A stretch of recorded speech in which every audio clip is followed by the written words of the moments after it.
All right, guys, welcome back.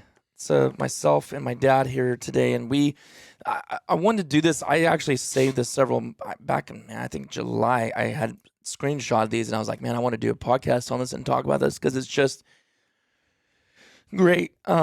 Starting talking points. Man, my throat's getting dry.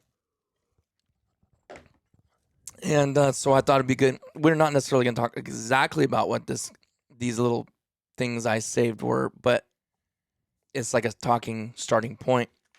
And one of the things was, to me, the biggest thing is self-discipline and being able to, which is hard for like say for instance, like Cam Hanes or Goggins, like we've mentioned their names a few times in the last couple episodes, but all that is self-discipline. Those guys have self-discipline. It's not easy. It's not any easier for them to get out of bed than it is for you and me at 3:00 in the morning. Okay. So, and we do that kind of stuff too. We're disciplined in certain things. There's other places we could get better on, right? Like all this, we can always get better. And I guarantee if you ask Cam Hanes or Dave or Goggins, they're like, yeah, we could get better at things too. And you're like thinking, how are these guys, but there's no way anybody on this green earth can never not get better. Mm-hmm. No one's maxed out their potential. You don't. So I wanted to go over some things, some keys for success. And this episode will be a lot about me talking to myself, me and you feeding off each other, and you talking to yourself, and you guys listening to encourage you guys. I like being inspirational. Plus, and you're accountable. Yes. Like once I spoke it, you're accountable to make that difference. Exactly. And that's why a lot of people don't like saying things, because they don't want to be, and I totally get that. I've held back on being accountable to things because I didn't want to, because once I commit, the stubbornness in me, or whatever you want to call it in me, is like, I will not let that person down. I mean, I've let plenty of people down, but what I'm saying is, like, okay, for instance, I've read the Bible in 90 days, I don't want to exaggerate, maybe 2, 3, 4 times as part of all the other reading that I've done before too. But that was a specific thing. I just committed to it. It doesn't mean I'm anything special. I was like, I want to do that because sometimes I've done it in a year. I've read book, whatever we read. I just wanted to see, I've never done it that way, and how would that affect me getting that much word inside of me in that short a period of time. And I'll tell you right now, if you do read the Bible at all, you have to try it. I've tried to encourage so many people that you have to try it at least once in your life. It's the most unbelievable, because what it is, it's not that you got to lead it from front to back like that to really get something out of it, because his word never returns void. But and you can read that much Bible every day. It's only like 15 chapters a day, really, is all it really is, in a way, depending on what part of the Bible you're in. But anyways, it will change your life during that time.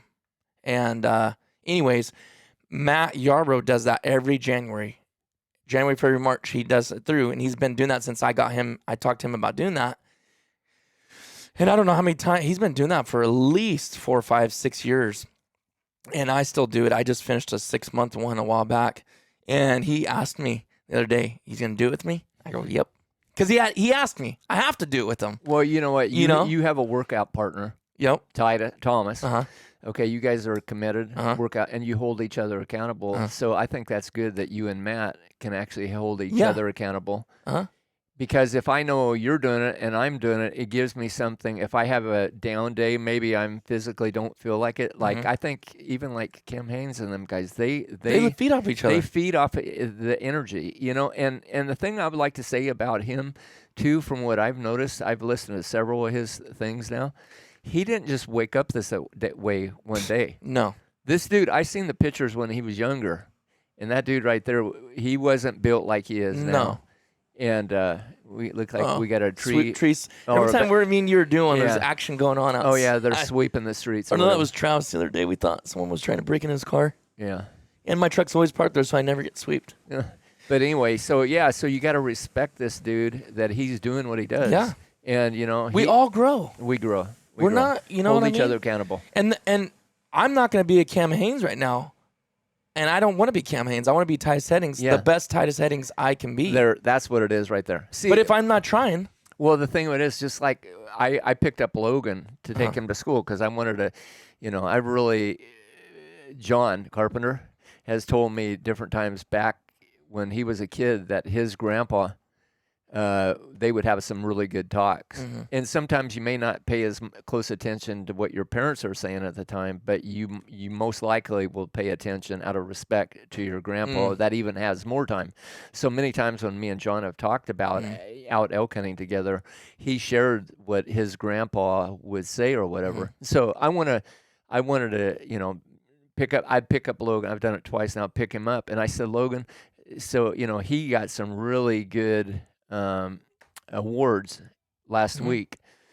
He had the highest grade point average in his grade and stuff like that. And he's just really, it's helped him big time, gone to the church school rather than just homeschooling. And so I told him, I said, Logan, I used to be a very competitive person, like competitive with me and somebody else. But really what I've learned over time, I'm more competitive with myself now. I don't care what nobody else does. Whatever they do is their business. I will try to help them, motivate them, whatever. But the bottom line is I'm not responsible for them. In fact, when I stand before God, I'm not going to say Titus or Thomas or Joe Blue did this to me. I'm only going to be accountable for what I did, right? And so I look at it the same way right now. At my age, I am inspired. Like I told you, Trinity inspired me to 5 months ago because of what she did, not because of what she said, but because of her actions, how she got in better shape. And she looks great. She lost weight. She's really, I know how to do it. I know how to lose weight. Oh, yeah. But that short time of commitment. But see, the thing of it is, like we've talked about 1 John 1:3 says, Beloved, I wish above all things that you would prosper and be in health, even as your soul prospers. So to me, the most important thing to me is spiritual. But that doesn't mean that your health or finances are any less. Like we talked about, this is up there with oxygen, right? So I have been with the same company, internet marketing company, for 27 years, I'll be 28 in February 17th. And I've been around some incredible motivational speakers, have listened to the same type because repetition causes you to remember. And when you want to learn something, just like you said when you were driving, for me, I want to internalize it. I want to get it inside of me, and it becomes a part of me. And if it's something area I really want to be in, I can't listen to it one time, and you cannot internalize it one time. There's just no way. And so I've listened to a lot of I listen to Billy Alsbrook right now, and I've listened to several of his things on the YouTube several times because he uses scripture, but he music and everything else, and really, to me, it inspires me and it motivates me, and I listen to it.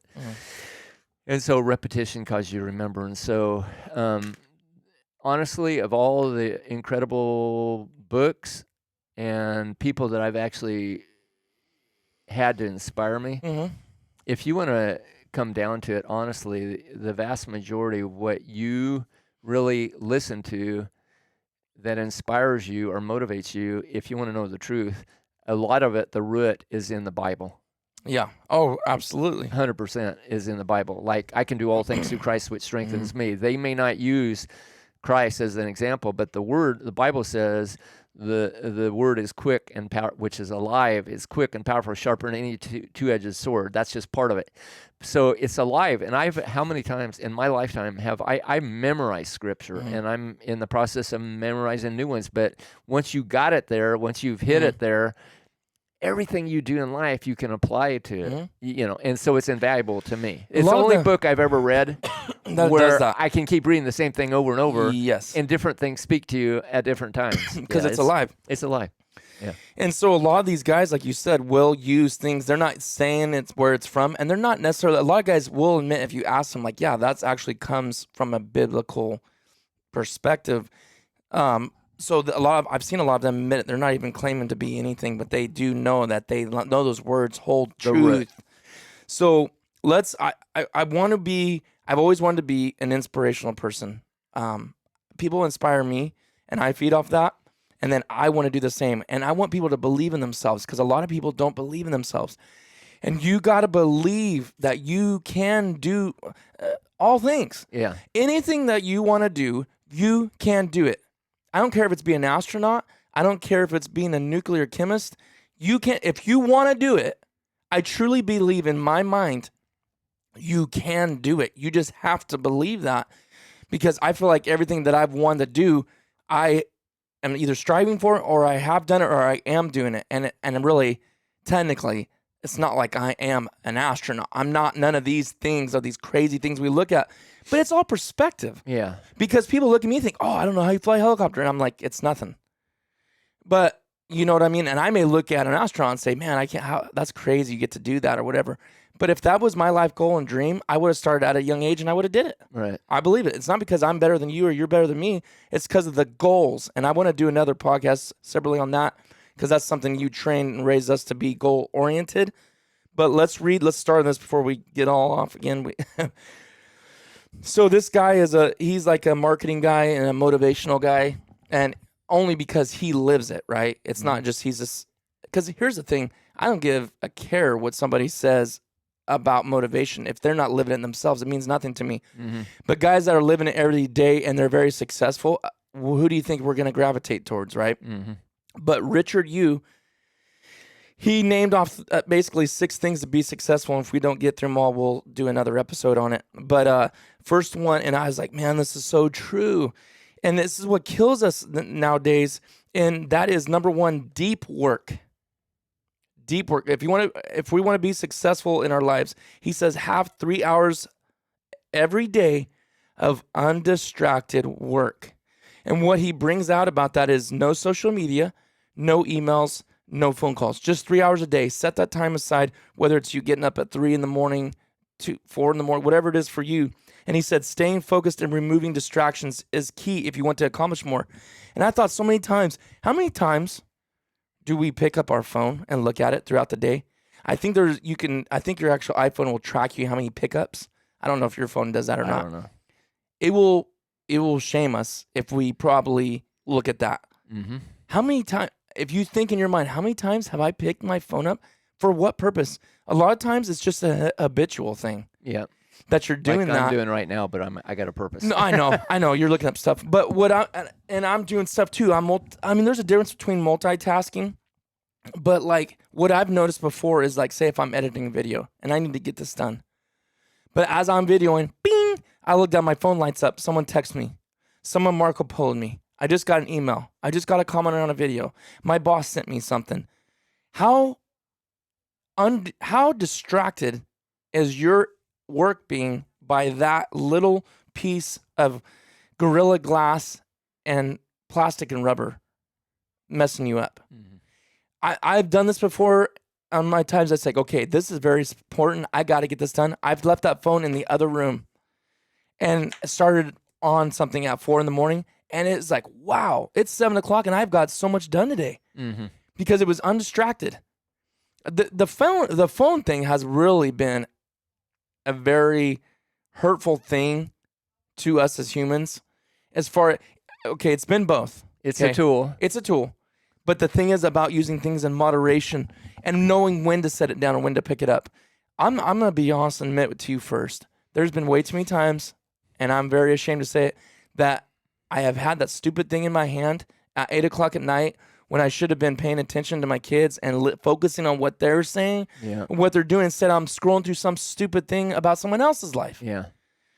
So that's when I'm saying distractions, we've got to eliminate distractions out of our life. And in my life, I know a lot of people, and I think it's a great thing, and I've tried to do it as best as I can or have committed to. But like at 6 o'clock at night, if there's somebody that uses their phone a lot for business, they go put it in the other room and they don't touch it again for the rest of the night until they get up in the morning and their alarm goes off. You know, that being said, I know the tool has been this thing right here is a computer. It's a editor. It's a fax machine. It's a printer. That's crazy, huh? It's insane. It's a marketing tool. I can't even scratch. It's a camera. It's a video. It's a camera. It's a lot of things. And so it's a great, great tool. So stop and think what you just said there. He went through some of them kind of fast. How many people watching or listening to this podcast remember when faxes first came out? I don't know. You could probably Google it and find out. But I will tell you this. I remember being in business And the first fax machine, this company that I was with, BAC, Mm-hmm. that I was with, that's back when I started my company in 79. It says 1964 Okay, by well, Xerox.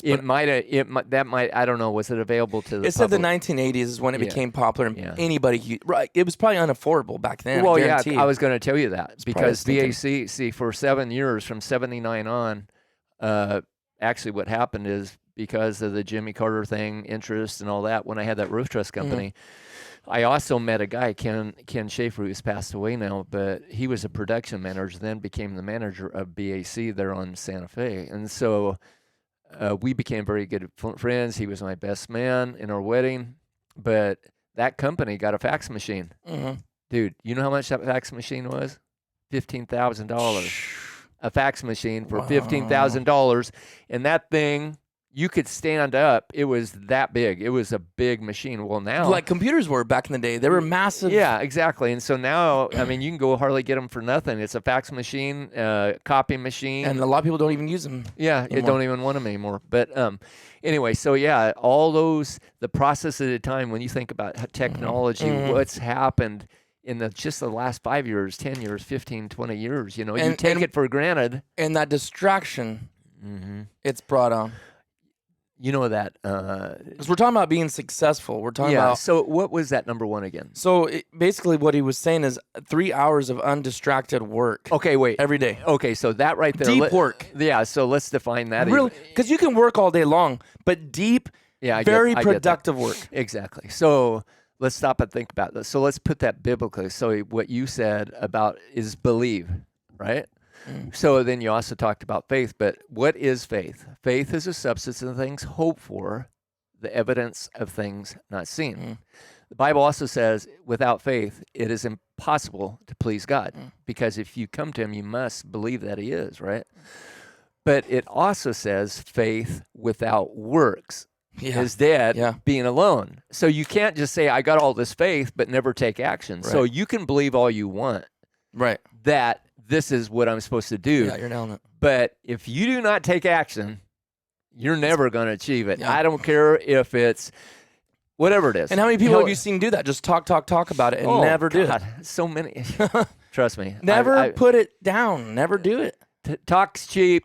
Talk is what cheap. I've always said. Yep. Talk is rather cheap. But deep work right there is somebody taking action aside from all the distractions. Yep. You believe it, but then you're taking action. So that's a big deal right there. Yeah. So here's another scripture, and this one right here that kind of goes along with that is in James 1, and it talks about different things here, but count it all joy when you fall into diverse temptations. It goes down to this one. To me, is a big thing. A double-minded man is unstable in all his ways. So what's a double-minded man? A man or woman that just talk, but do not take action. Right. So I want this and I want that. I want to be this. I want to be that. But it's talks cheap. And so, but there's another side of that to me. There's people that kill themselves with their mouth.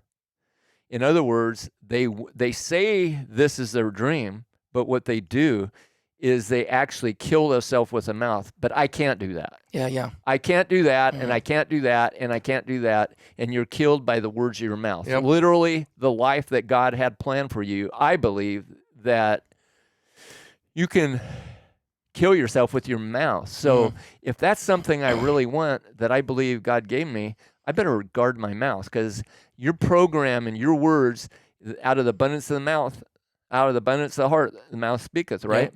And so we're accountable for those words. And it's amazing, this little tongue here, how it can say things that you know that you shouldn't really be saying. Yeah. So saying you can't do it is a big one to me. That's the how Bible you raise says, this. Yeah, the Bible says, I can do all things through Christ, which strengtheneth me. And so that right there, if you 1 minute you say you can, and 1 minute you say you can't, you're killing yourself. Yeah. And that's a double-minded man. So that's a big thing to me. I could go on in that, but yeah. So that's deep work, is taking action. Yeah. Yep. All right, number 2. He says, and this is where I got to work on, wake up and go to bed at the same time every day. Now, we're talking about sleep here. Yeah, Okay. yeah. Now, obviously my job does throw that out of the whack a little bit. When I'm on nights, that is cannot be a good thing sometimes. Actually, I take that back. I actually am good at this, but way better than I used to be. I don't stay up all hours of the night, and I get up early. Like if I'm off, and I've encouraged people to do this, and I'm going to say I've stole that from other people. Maybe you, Jocko Willenick, he gets up at 3:30, 3 o'clock every day. He's a Navy SEAL. Goggins, same thing, super early every day. These guys, because they're go-getters and they want to get stuff done. And let me tell you something, you don't feel as good when you just sleep, and then you get out of bed, half the day's gone and you can't be productive. And you're like, man, I feel like when I get up super early, I still can't get everything done I want to get done one day. You only have so many hours. But he talks about going to bed, waking up and going to bed at the same time every day. Some people that's easier for than others. When I'm off work, that's definitely something I can do, and that's pretty much what I do. I go to bed between, it just depends. If I'm real tired, I'll go to bed between 9, 10, or 11, somewhere in there. I never stay much over that. Hunting season, that's a little different. That throws things way out of whack. And then I get up, even when I'm off, I'll get up at 5 o'clock, and I've already been thinking about getting up earlier than that. Like I need to just get stuff done and go for it. And he says what this does, though, being consistent like that, and I know this from the military because when we were in basic training, the first 3 weeks they smoked the dog out of us, right? Like they didn't let us sleep. They kept waking us up every night, all night long. Plus, you got all these shots, and you're sick from those shots they gave you. That's a whole another conversation. And then they're working you to death all day long. But once that was all done, the main beginning phase of that, we were getting, I think, was enough sleep, 5 hours or whatever it was. I know some people require more. But we were going to bed at the same time. We were getting up at the same time. And we were eating at the same time 3 times a day. Obviously, all the exercise. But people think, it's just because you're in basic training and you're running and hiking and do all this stuff. Yes, it is. But we cannot forget the factor of eating at the same time, 3 meals a day, and the sleep, the patterns, creating a pattern in your life. He says it increases your energy levels and it builds discipline. And that's the thing. I think all these come down to really one thing, and that is discipline. You know what I mean? So wouldn't you agree? This is okay. Here's where I'm at in life, and I've thought this for a long time anyway. But wouldn't you agree, like, okay, that discipline, like you said, with your job, one week you're doing graveyard, and 1 week you're doing days. So that makes it a little more difficult. But I'll tell you a funny story. So in 1978, I went to Alaska. So if you've ever been to Alaska for any length of time, I got there in April, and I left in November. And I actually went to Point Barrow, Alaska, which is the furthest point north in the continental United States. So I actually seen when the Arctic Ocean was all the way in, and because I was going back, flying in back and forth from there, I also seen when the Arctic Ocean was totally out and there was no ice. I seen a polar bear.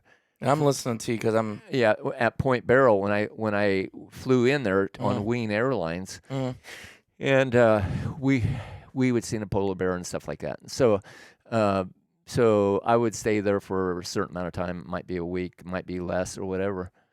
But what was crazy about it, here me and my cousin drove up the Alcan Highway from Oregon, Albany, Oregon, drove up there, and then we lived in Anchorage, Alaska, right outside of the city right there. But then I flew to Point Barrow. Well, the thing of it is, if you've ever been to Alaska for any length of time, in the spring, obviously, what's happening, you have less daylight. Or wintertime, you have less daylight. And so I actually seen that whole transition, and I'm the kind of person, I don't know why, but I've always been where, maybe because it's Graham's, what she used to always said, early to bed, early to rise, makes one healthy, wealthy, and wise. And so for whatever reason, obviously when I was a teenager and I was out, I could stay out all night long and get up. Yeah, you're tired. But as you get a little bit older, that starts affecting you more. And so what happened is Graham, she would always be out working. I could get up early in the morning, go to the bathroom, and look out the window, and she'd be out there working in the garden. Yeah. And so that's how she was. She would go to bed at 9 or so. Well, when you're in Alaska, what would happen is it gets dark really early, and I literally living in Anchorage, I remember the sun would barely come up and then it would go right back down. Mm-hmm. So what was crazy is actually Saldat in Alaska, that one year I was there where I was doing a training with this other guy, what it was is it was like I'm normally affected by the amount of daylight, and so because the sun the days were very long at this particular time, it would be light. I would say, I don't know, 20, 22 hours, and then the sun would set, go behind the mountains.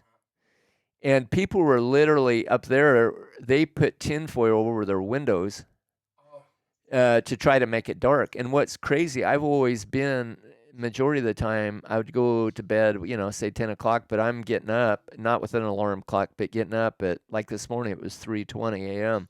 Not because I had to, but because I wanted to. Actually, I had to go to the bathroom, and then I just want to stay up, because myself personally, when I get up like that and then if I go back to bed and lay down and try to go to sleep, very seldom do I do that, because I end up feeling it in my body. I feel better if I just stay up, right?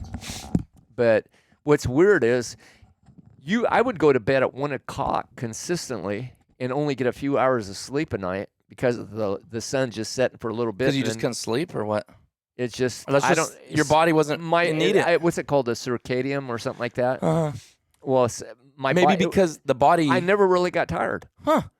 And so anyway, my normal thing is probably 10 o'clock, no later. Mm-hmm. But then I'm getting up at 4. I wake up at 4 o'clock and just feel like, and I'll tell you about it as far as use of your time. My personal experience, while all the other people are sleeping, the kids, the wife, other people. You can be most productive. You can be more productive if you do that. And you can get more done almost sometimes, I've experienced, from 4 a.m. to, say, 7 a.m., which is that 3 hours, or 8 a.m., that's 4 hours, than you can sometimes the rest of the day, because you're just focused time. Yeah. And so what's crazy, I've done the numbers. I don't have it off the top of my head. But President Trump has said more than, it's been out there a long time about sometimes majority of the time, he only needs, he feels 3 or 4 hours of sleep a night. Well, let's just talk about the person that, say he sleeps 4 hours. He said that himself. Oh, yeah. Mm-hmm. And other people sleep 8 hours, 4 hours. Multiply 4 times 5 days a week. Yeah. That's 20 hours. Multiply that. That's 80 a month.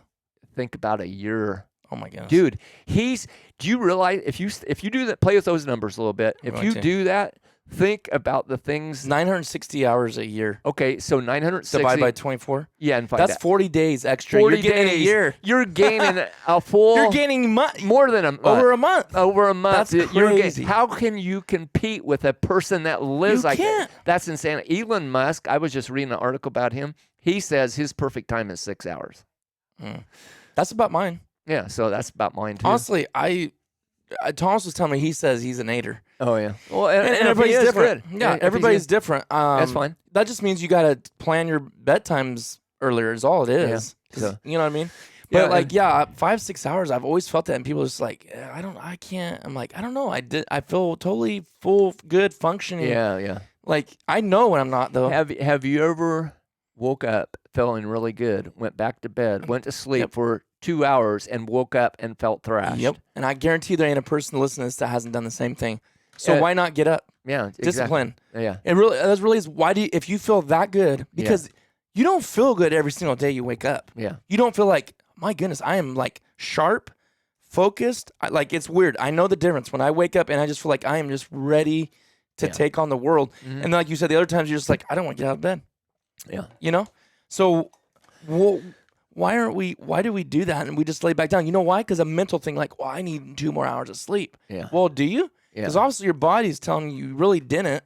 And then now you feel thrashed, like you Yeah. were saying. Yeah. But let's go on. Do you want to say any more Yeah. about that, or just go on to the next one? No, I mean, but there's tons that we could say. So what I'm saying is, obviously most people the information out there says you have to have at least 8 hours.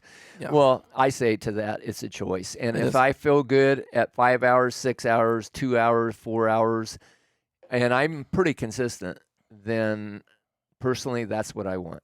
Okay. Yeah. Mhm. Okay. So sleep is a very important part of one's life. Getting rest, proper rest. If you want to know the truth, I believe big time in power naps, Oh, dude. Thomas laughs at me right now. He'll change his tune one day because I thought the same thing. Now you might not agree with this. Me personally, I'd way rather. I enjoy a power nap way better than I do sleep at night, if that makes sense. Like when I lay down, now hear me out. When I lay down at night and I'm exhausted, I'm tired, I'm like, oh, thank you, Jesus, for this. Yeah. For this bed, this pillow, this house I can be in. I'm thankful, right?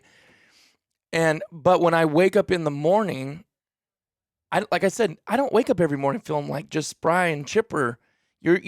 I get out of bed, it's fine. I don't hit the snooze button. I don't do none of that. But I get out of bed because it's a discipline of things you've been doing for a long part of your life.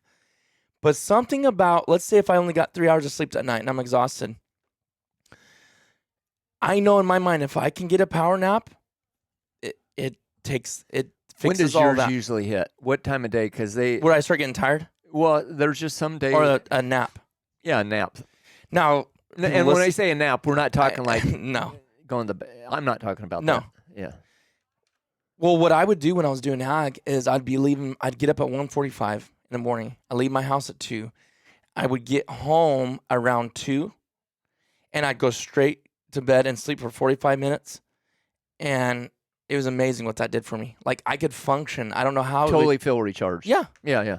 See, And that might even be a little long because I think power naps are like less than 30, aren't they? Yeah, so my personal experience, unless I'm like super exhausted, and I might do that, but there has been times I don't like say, oh, now I'm going to go take a power nap. I just literally, Nap time, there's kids. some times that I might just sit down and I'm feeling it, and I might take 5 minutes. Yeah. Or 10 at the most, because my personal experience is when you take too long of those and you wake up, you almost feel groggy. I don't like that. Yeah. But a short one, it's like, dude, you feel so good Mm-hmm. after that power nap. Mine's around the same time you were saying, around 2-ish. Mm. And I think some of it has to do with when you may eat, because 30% of your energy is taken to digest your food. So I think that hits me. And I might have something, I eat maybe around that time, sometime in 1-ish or so, like that. And then I feel like it. I feel like it. I might just sit for a little bit. I might go to sleep in my chair for a little bit. Yeah. Whatever. Yeah. But I focus. It's key, and it's not something I think about every day or can't even do. I don't hardly do it anymore because with the way job I have right now. But it's something that can recharge you Totally. and make you, Oh yeah, I don't plan on it; just happens, and then right. thankfully I can do it. And so, even people, if they're feeling like that, you're on break or something on lunch. I know a lot of people have go lay down for 15 minutes. Yeah, it's learning your body, because you're in your body every day. Yeah. And you got to learn what it needs. If you're not feeling right, you always feel groggy, you need to figure something out. Yeah. That's no way to live. No. You know what I mean? Why? I mean, maybe it's because we're into fitness and working out and all this stuff. Maybe I think that was a big change in my life in 2013. I've worked on and off my whole life, but up until 2013, when I went on deployment, in June of 2013, I told myself I will start working out. I'm going to work out this whole deployment and make it a life thing now, where I'm never going to quit, because I'd always hit that 3-month mark, just like most people do, 2 months, and New Year's resolution, January, and then 2 months are gone. I've done it, okay? But I have not stopped, and since 2013 of June, it's 2021, so basically we're coming up on almost 9 years in June of 2022, and it's been the best thing for my back, for my health, for my mind. People don't understand when you're Now, we're talking about heavier weights, and I'm not saying that's for everybody, and that's not something you should do all the time for purposes of taking care of your body. But I will say this. Working out has saved my back, number one. I could give so many benefits of lifting weights, and I'm talking pretty decent heavy weights, okay? I was very leery of doing deadlifts, and I'm not, again, whatever we say on this podcast does not mean it's something you should do, but I was leery of it. Thomas wanted to start doing it first. He did it by himself for a while because I didn't want to. But then what I realized what was happening is we started out super, super light. And what it was doing, it was strengthening my core, not just deadlifts, all the things that go along with it, right? All your accessory workouts, which is core, back. What do they call that? I always forget this every time I try to think of it. It's the muscles on either side of your spine. It's right on the tip of my tongue. Anyways. Backstrap? Yeah, really. That's what it is. Well, there's a fancy word they have for it. But anyways, when you have muscle in that and you have back problems, it stabilizes that. And that's how people get hurt, because that thing's weak and it gets out of tweak and and I've had back problems for years. Had a helicopter accident years ago, compressed and blew out my vertebrae, my L3 and 4. And so for years, I would be bent over getting out of bed because of that. Not being able to stand up straight for 15, 20 minutes as a young person. But when I started working out, that all went away. And to me, I told Thomas, we've talked about this, that will never be something that's not part of my life. I don't want to go back to that pain. And I'm sorry I got off on this rabbit trail, but I don't even remember where I was going with that as far as the purpose of it, but just working out and what it's done for me, for the mind. I was talking about the mind. It's like, because there has been things that I've accomplished that I didn't know if I could ever do it, but because I stayed at it and I worked hard at it, it's strengthened the mind. When you're, and this ain't a crazy amount of weight, but I've had 450 on my back and I've squatted it. And let me tell you something. When you enter, and these guys that do 1,000 pounds is mind blowing, but when you're standing there weighing 205 pounds, then when I did that, and you unrack that weight and you're stepping back and you feel the weight of the world on your shoulders, and no one's going to understand this unless you've done this specific thing. In your mind, you have to have a strong mind to know, when I go down, I will come back up. Because when you feel that on your back, it feels like no way. No possible way. That's twice your weight, huh? Yeah, I did. That was what our goal was. Haven't done it with the bench press. I've done 315 with the bench press, and I've done 500 on the deadlift. Thomas did 515 or 525. But the whole point of that is like you said, and maybe in another episode, about beating. It's all about beating yourself and doing better than yourself. Always make yourself better. I'm so glad Thomas lifted more. I care. The whole goal is he beat himself. I'm not in competition with him. That's why I like lifting, because we're helping. We're pushing each other. When you say then that was inspiring to you? Oh yeah. Yeah. So personally, I inspire him. He inspires me. You know. Yeah. So I heard this one message this one time. This guy said, "The enemy. So the thing that you're really battling, if you forget and if you set that aside, trying to be competition with other people, but use there's it a point you can feed off of that too. Oh yeah, you're feeding off the energy, but I'm talking about letting somebody inspire you to be the best that you can be, And so, yeah, like I said, with Trinity, that inspired me because she did it. And you know what? Where I was in my life, I'm going to start doing this. And so I started meal planning, and it becomes part of your daily regimen, and it's not hard at all. And I maybe have a pound or so I want to lose, but what I'm doing right now too is because really I have to say, not only like Dave Goggins, but it's more Cam Haynes, because I like to bow hunt. I like to hunt elk. And I know the benefits of working out. I'm not into heavy weights at all personally, because trust me, as you get older, okay, the action on your joints and all that stuff, I get that stuff. Okay.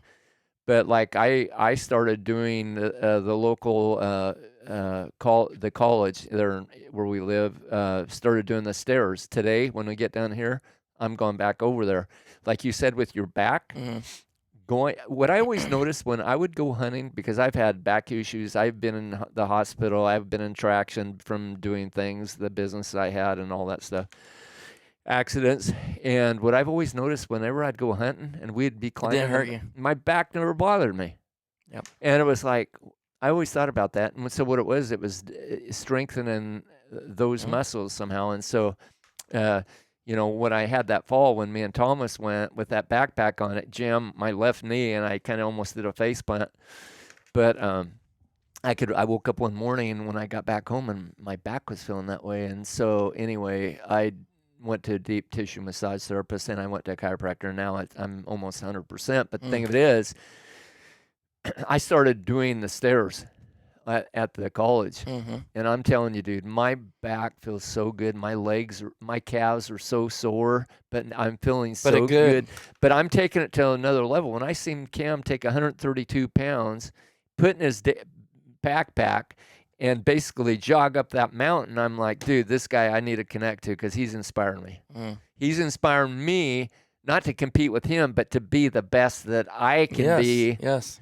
And do that. And that isn't, trust me, right now in my life, that isn't just about my health. Spiritually, I recently, and I shared with you, listened to a video of an old-time preacher and talking about the value of fasting spiritually. And I'm committed. I mean, I'm committed 1 day a week right now, and it may go to 2, 1 day a week fasting, and I'm talking no food. This is only for me. I don't care what nobody else says.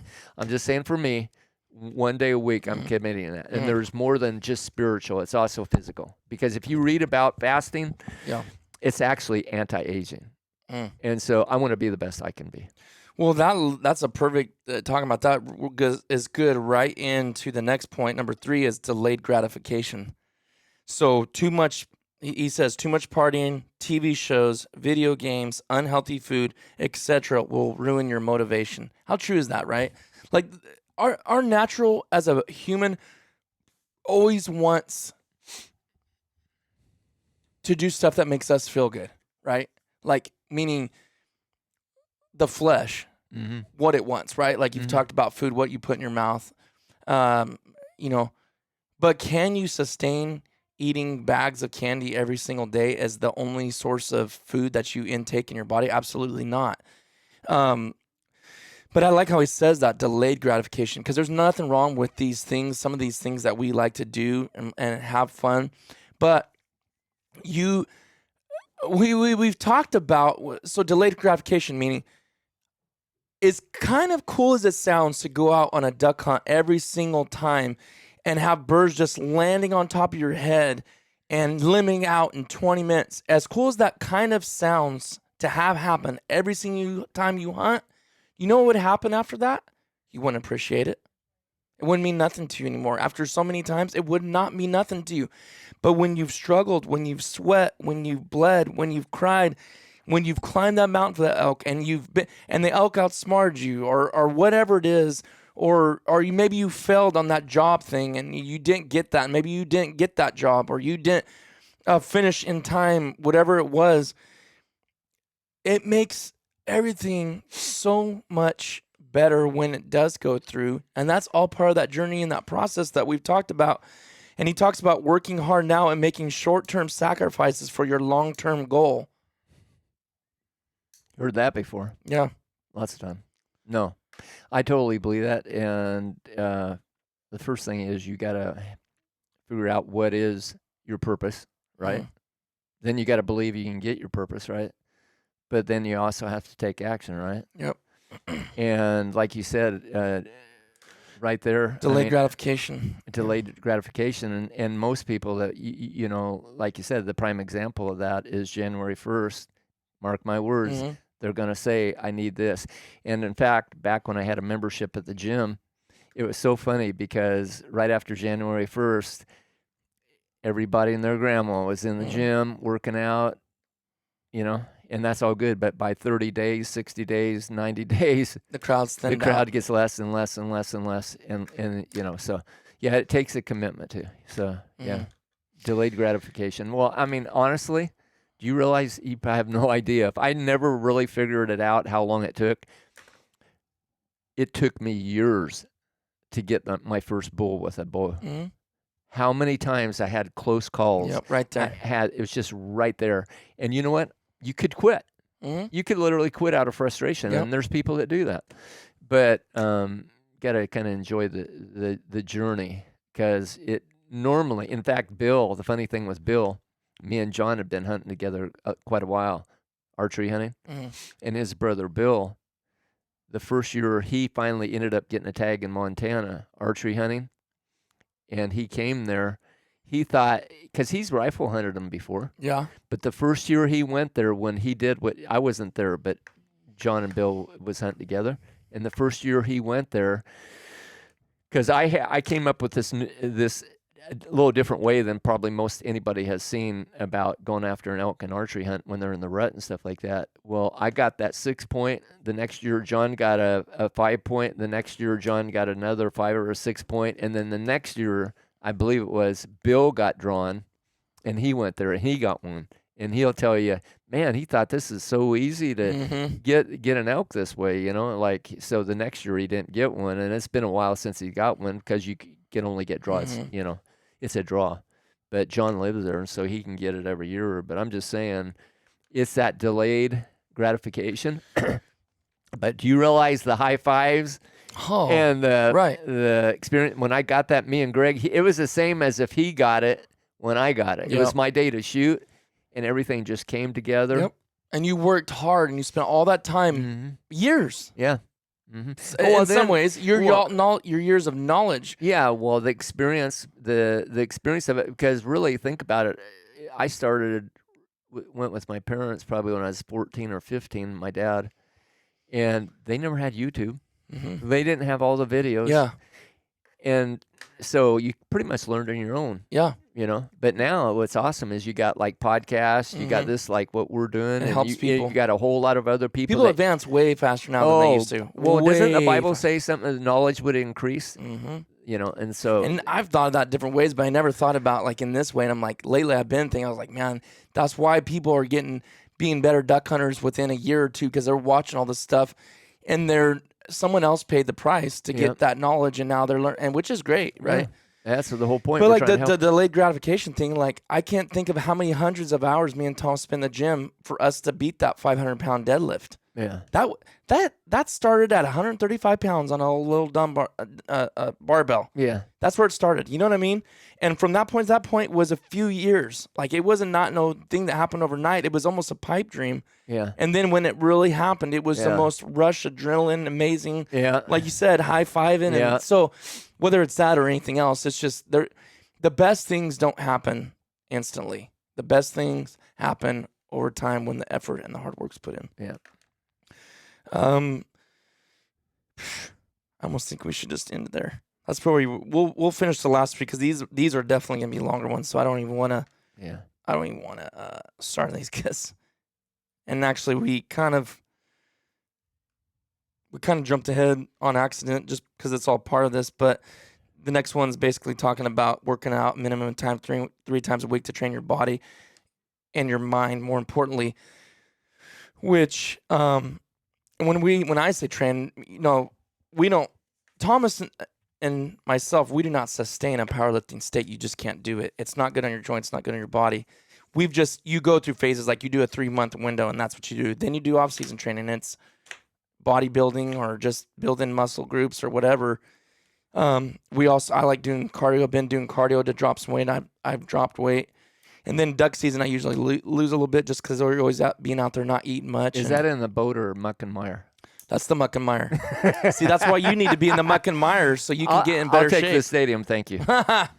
All right, well. Anyway, today, you know, I got a little thought and whatever you want to add for that. But, you know, there's a guy that's the CEO of a company that I've been with. And anyway, he has a speech he does at the close usually of a convention or whatever. But he talks about the dash. And so the dash is what's in between the day you were born and the day you die. Whether that's 50, 60, 80, 90, the dash. So what are you going to do with the dash? You know? And so it's kind of interesting because if you stop and thought about it, if, you know, from the day you were born, if everybody had the allotted time of 70 years, you know, you know, it's like, where are you spending your time? But that dash is like, what are you doing? Well, my goal in life for me personally at this point, especially where I'm at, is like every part of my life, I'm stepping up a whole notch. Not because of you, but kind of for you as an example. I mean, if you can see me do it at my age, like, and the grandkids can see it, I can enjoy them, God willing, longer. Mm-hmm. And so what are you going to do with the dash? Mm-hmm. The day you were born to the day you die. And nobody knows that but God. Yep. But you have a choice. Yep. You're free to choose. Well, your life's a vapor. Yeah. It says, what is life? It's but a vapor. 70 years It's right now. nothing. It's nothing. Well, try being 66 and knowing that, okay, I only got till 70. That's 4 years. Mm-hmm. I mean, even, my father-in-law passed away, on the 24th of October. He's 84. I'm not that far from 84. 66 minus, 84 minus years. 66. That ain't that long. Mm-hmm. And so my goal is personally, my personal, no medication. Okay. Natural food, exercise, living a wholesome life. Really focus number one on God, and really getting to a whole higher level, because the Bible does say, and I'll close with that, in Daniel, the people that know their God shall be strong and do exploits. And I think you and me, I think you would agree that there needs to be a whole lot more exploits going on right now. Yep. Yep. So anyway. Okay. Well, thanks for listening, guys. And we'll see you on the next one. We'll finish up like a part 2 of the rest of this on the next one. We'll see you. Yeah, good day.